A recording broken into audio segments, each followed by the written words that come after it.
अब तिवारी जी बार बार उंगली उठा रहे थे। तिवारी जी लगता है तैयार हैं आप, और काफी हौसला मिला है आपको ये जो हियरिंग हुई है तिवारी जी उससे, इसीलिए आप भी बेसब्र हैं। जी ने जो कुछ कहा वो तो हम 3 साल से कह रहे थे। ये तो कोश्यारी जी की होशियारी से हम बहुत परेशान थे। तिवारी जी आपने शायद म्यूट कर दिया है, जरा अनम्यूट कर दीजिए ताकि आपकी आवाज अच्छे से आए। हाँ, स्काइप में अनम्यूट ही है। हाँ, बोलिए बोलिए। बात कर रहा था कि ये चीज जो चीजें हैं वो चीजें बहुत ज्यादा हमने अनुभव की, और राज्यपाल कोश्यारी जी का बर्ताव पक्षपात था। मुझे लगता है यहाँ पर उन्होंने हमारे पार्टी में फूट डालने का काम किया। उन्होंने सरकार को अस्थिर किया और आखिरी में ये रिजल्ट हो गया।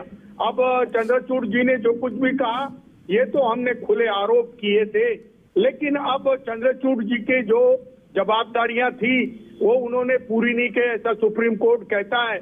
उसके बाद भी दुबे जी कहते हैं कि ऐसा होते रहता है, तो कैसे होते रहेगा ये मुझे मालूम नहीं, लेकिन ये परिस्थिति बहुत ज्यादा गंभीर हो चुकी है। और महाराष्ट्र के अंदर गवर्नर साहब की भूमिका से हम बहुत सख्त परेशान थे, और गवर्नर जी ने अपनी संवैधानिक और घटनात्मक जवाबदारी पूरी नहीं की। यही बात सुप्रीम कोर्ट ने दोहराई है। दुबे जी, आप जो कह रहे कि ऐसी टिप्पणियां होती रहती, ऐसी टिप्पणियां हरदम होती नहीं है।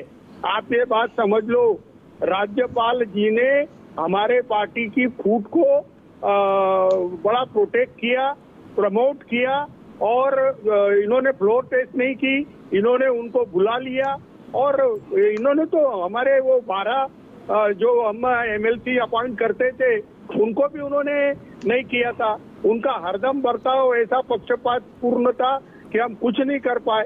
तो मेरी एक बात है कि महाराष्ट्र के अंदर बीजेपी के षड्यंत्र पे शिवसेना में फूट गिरी, जिसको सर्वोच्च न्यायालय ने पहली बार थोड़ा सा मेरे ख्याल से सर्टिफाई किया है।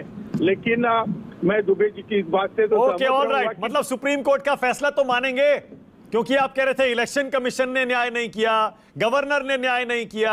अब सुप्रीम कोर्ट जो कहेगा, संविधान पीठ, मुझे उम्मीद है आपने अभी सुप्रीम कोर्ट की टिप्पणियों का स्वागत किया है तिवारी जी, फैसला भी मानेंगे ना? नहीं, मानक मैं बताता हूं कि चंद्रचूड़ जी ने जो टिप्पणियां की, और चंद्रचूड़ जी का जो सीजीआई बोल के रिस्पॉन्सिबल बर्ताव है, हमें होप है कि हमें न्याय मिलेगा।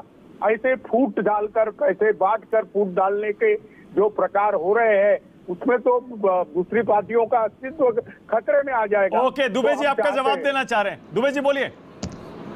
चीफ ने एक बात और कही, और उन्होंने ये कहा कि आप इस्तीफा दे चुके, आप बताइए मैं क्या कर सकता हूं। उस पर तिवारी जी कुछ टिप्पणी कर ले तो अच्छा हो जाएगा। तिवारी जी, कोर्ट ने यह भी कहा बेंच ने कि इस्तीफा क्यों दिया आपने, फ्लोर टेस्ट का सामना कर लेते। देखो दुबे सर बहुत सीनियर एडवोकेट है और संविधान के जानने के वाले हैं, लेकिन मैं मानक कहता हूं कि पार्टी के अंदर 110 विधायक रखने वाली जो 2 पार्टियां थी बड़ी बड़ी महाविकास आघाड़ी के अंदर, कांग्रेस और राष्ट्रवादी कांग्रेस, और हमारे पार्टी में फूट पड़ने से सरकार अल्पमत में आ गई।